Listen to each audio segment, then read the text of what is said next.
Hello everyone and welcome to my channel. I'm so happy you're here. I actually was working on another video this morning and I realized, well, I didn't realize, but I got notified that I don't have to work tonight because it is so windy here in New England today. But I got inspired to do a little baking video today. So I definitely am gonna go and put on my pretty skirt that I made and make some cookies. So I'm gonna take you along with me while I do that. And I think I'm gonna do a little like kitchen cleaning first so that we start with a nice clean slate. I feel very ready to be in June cleaver mode for a while now. Pearls and everything.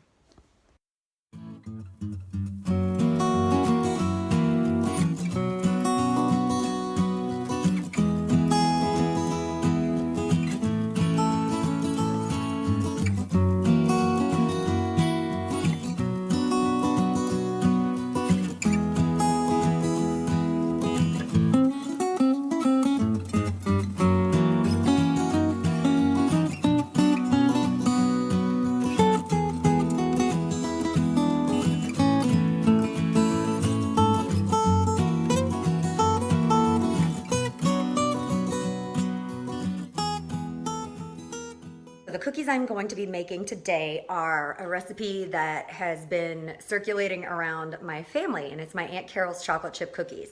So this is my favorite chocolate chip cookie recipe. These are the ones that I like to make the best. And since I haven't been able to tolerate flour very well lately, I'm gonna try them using almond flour instead of regular flour. So at the end, we'll have a taste test and I will let you know if it's a thumbs up or a thumbs down. You want to preheat the oven to 350. I am actually going to go up to 365 because my oven is cold. Right now, I'm just assembling all of my ingredients. I like to get everything out so I know for sure I have all of my ingredients. And I also like to make sure I don't forget to add anything in that needs to be in the mix. I'm going to start with my butter. Now, the original recipe calls for Crisco, but I don't really like to use that anymore. So I guess that's the first substitution that I'm doing. And coincidentally, the amount that comes in the package is exactly the amount that I need. So I don't even have to measure. That's the other good thing about it. I'm gonna add 4 eggs.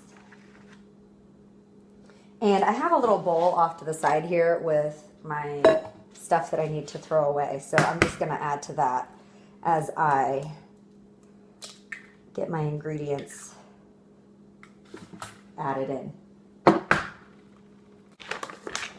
Next, I am going to add 2 cups of regular sugar and 1 cup of brown sugar.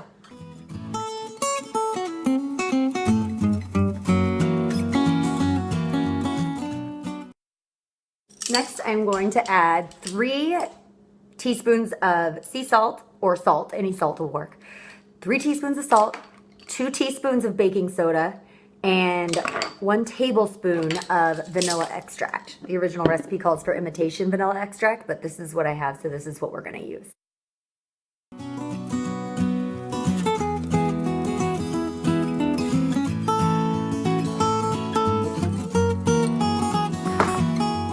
Now that I have everything but my flour and my chocolate chips mixed in, or not mixed in, but added to this bowl, I'm gonna use a hand mixer to mix it together. I do not have a KitchenAid, so I'm not going to use one. But I do have this mixer that I got for free from my mom, and it's really old and it looks dirty, but it's clean because it's old.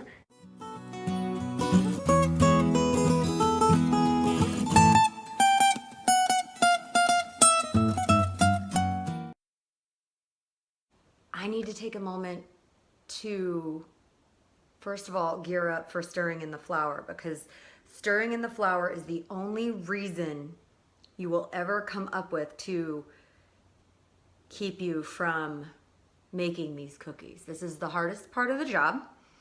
It takes some arm strength and it's really hard. I'm not sure if the almond flour, which I'm using today, is going to be any better. I hope they're delicious. If they're not delicious, I'm gonna be pretty disappointed, but we have to try to find out.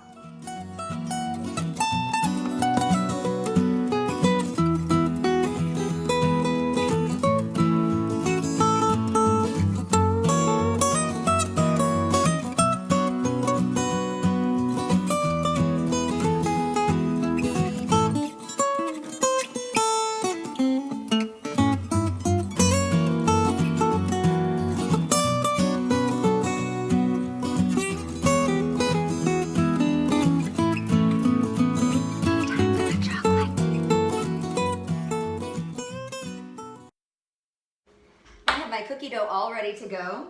I just tried it actually, and it tastes pretty close to the original recipe. It's just, the texture is just a little bit different, but I think that might improve in the oven. So I'm hoping that's what happens. And now I am going to scoop some spoonfuls of a cookie dough on a cookie sheet. This is my favorite way to do that. It's like a little mini ice cream scoop. And I use a cup of hot water here. I dip it in the hot water and it keeps it from getting like too doughy and having everything be stuck to it.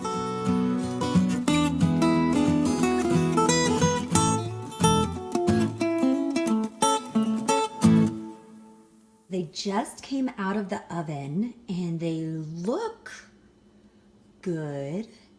I'm gonna let them cool off, and then I'm gonna get Mr. O'Brien out here and he and I are gonna do a little taste test / review. Now I just took these cookies out of the oven, and this is my husband Chris, and he knows what these cookies are supposed to taste like. How many times do you think you've had these? A couple times. A couple times. So he's had these a couple times a year probably since we met. So I don't make them very often, but he does know what they're supposed to taste like. And he's gonna give me an honest answer about the taste of these. And I'm gonna give my feedback too. Nice and warm. They are warm. You gotta get them while they're warm. Okay, here we go.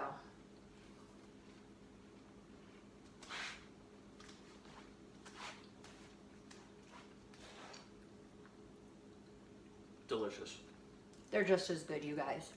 Nice. That is great news. Nice crisp. They're a little skinny. When I make these with regular flour, they tend to fluff up a little bit, like a little cake or something. These are a little more flat, but I kind of like that. They're really yummy and buttery. Now, I wouldn't have any clue they weren't made with traditional ingredients. you wouldn't? No. Aunt Carol, good news. These work with almond flour too. And that's a little bit of a lie because I used about 3 cups of almond flour, and then I ran out of almond flour, so I ended up using a cup of coconut flour. But I think I'm gonna stick to that. Okay, yummy. Oh, it's gone. No more cookie. I'm gonna turn off the camera so I can eat 5 of these and you won't judge me. I really hope this video helped you out if you are sensitive to traditional flour. Thank you so much for watching this video. Go ahead and hit like if you enjoyed it, and subscribe to my channel if you would like to see more of my homemaking content. Have a great day. Cheers.